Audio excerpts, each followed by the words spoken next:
near identical twin, the Olympic. I found these journals at the University of Illinois Library. The journals, written between 1909 and 1911, take me back to a time before the Titanic sunk. They give me a new perspective and let me appreciate the enormity of the scale of the engineering of the Olympic-class ships. So, let me share with you some fascinating details about the Titanic and its twins, the Olympic and Britannic. The story starts here in the Harland and Wolff shipyard in Belfast, Ireland. This large framework, called a gantry, surrounds the ships as they are built. It supports the overhead cranes and scaffolding used by workers as they construct the Olympic and the Titanic. Notice that just beyond the far end of the gantry lies the Belfast harbor. Workers will build the Olympic here on the right, and then 9 months later, before the Olympic is finished, they will start on the left the Titanic. When completed, the Olympic stern or rear end of the ship will point toward the harbor. The ship's construction starts with its keel, seen here as a long, dark shape. The keel is the backbone of the ship and gives the ship rigidity. If we look at the keel from the land side, we see the keel blocks that support it. These wooden blocks, typically pine, separate the ship from the slip, the concrete floor of the gantry. Each keel block stands about 5 feet high, so this creates a space under the ship for workers to construct the ship. Workers build the ship outward from the keel. Here they construct the Olympic's double bottom. In pink, we see the framework that separates and supports the two bottoms of the ship. The second bottom is shown in orange. It's made of steel plates and is sometimes called the tank top because the double bottom contains 44 watertight tanks. Most of the tanks carried seawater used as ballast to balance and add weight to the ship, but some carried fresh water. In total, the double bottom carried over 5,000 tons of water, or about 1.5 million gallons. Once they finish the double bottom, workers erect the framing for the hull. From this view, we see the framing for the stern of the ship. It's what a worker would see standing on the tank top from the fore and looking toward the aft of the ship. That's where the harbor is. Looking closer, we see the rib-like structure and the start of the transverse frame of the ship. Workers rivet to this frame the hull, which will form the skin. So far, we've watched the Olympic's construction. In the gantry, that ship sits here in the background. In the foreground lies the keel of its twin, the Titanic. Its construction began 9 months after the Olympic. We see here, attached to the keel, the framework of the Titanic's double bottom. Notice this large, claw-like mechanism lying on the ground, and these three hung from the cranes. These are hydraulic riveters, which workers used to install most of the 3 million rivets on the Titanic. Here we see the almost complete hulls of both the Olympic and Titanic. Work inside the Olympic progresses rapidly. The staterooms are being erected and plumbing is being fitted throughout the ship.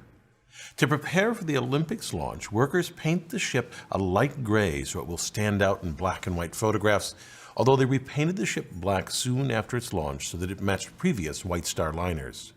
To ease the slide into the water, the slip was greased with 23 tons of tallow, oil, and soap.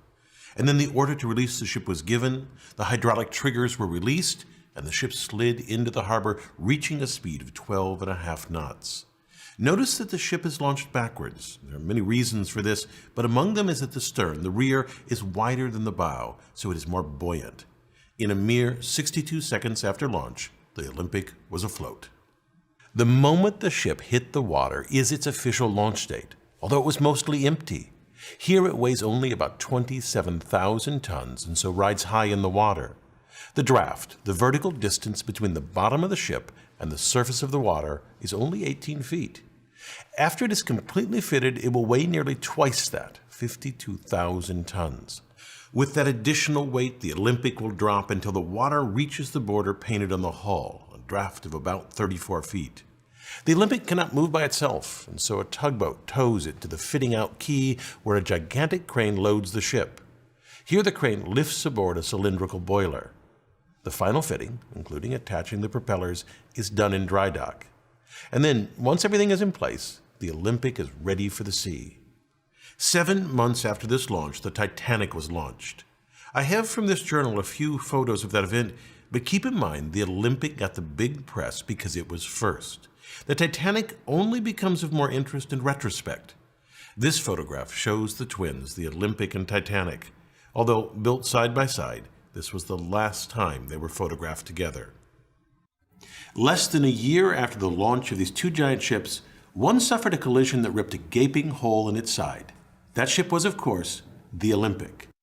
In September of 1911, the Olympic departed the port of Southampton, England, sailing toward the Isle of Wight.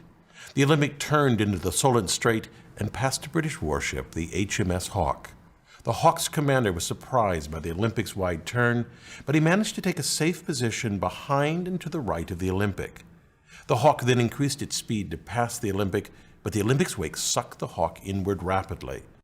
The Hawke tore a large hole in the Olympic, and below its waterline, the damage was even greater.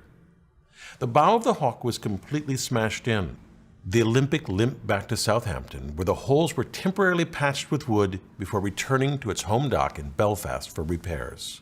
The Olympic's sibling also suffered a traumatic blow that caused it to tragically sink. I'm of course talking about the Britannic. The Britannic was the same size and very similar to the Olympic and Titanic. Although intended to be a passenger liner, the ship was drafted into military service in World War I as a hospital ship.